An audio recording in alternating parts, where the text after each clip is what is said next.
बिस्मिल्लाहिर्रहमानिर्रहीम अस्सलामु अलैकुम वरहमतुल्लाहि वबरकातुहू। कैसे हैं व्यूअर्स? उम्मीद करते हैं कि सब ठीक होंगे। शुक्र अल्हम्दुलिल्लाह मैं भी ठीक हूँ। तो व्यूअर्स माशाल्लाह से बैल हमने ले लिया है और देखिए माशाल्लाह से व्यूअर्स इतना प्यारा और ख़ूबसूरत ये बैल है और इसके सर पे जनाब बना हुआ है हार्ट। और माशाल्लाह से और देखें इसने दीवारों का क्या हाल किया है, बिल्कुल देखें ऐसे लग रहा है कि इसने कोई पेंट कर दिया है दीवारों के ऊपर। और ये जो आपको इसके इर्द गिर्द नज़र आ रहे हैं ये जनाब कारपेट थे, बिछाए थे ताकि स्लिप ना हो जाए, क्योंकि चिप्स है ना, पोर्च में इसको खड़ा किया है तो चिप्स है, तो व्यूअर्स उस वजह से ना क्या हुआ कि इसके नीचे जो हमने कारपेट बिछाए ना उसने सारे के सारे फोल्ड कर दिए।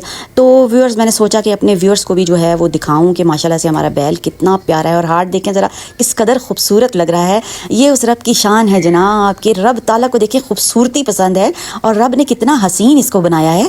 और देख लें इस कदर प्यारा और शर्मीला व्यूअर्स ये जानवर है और जी बस शर्मा रहा है और सर ये नीचे कर रहा है और हार्ट इसका बहुत ही खूबसूरत और प्यारा लगा है माशाल्लाह।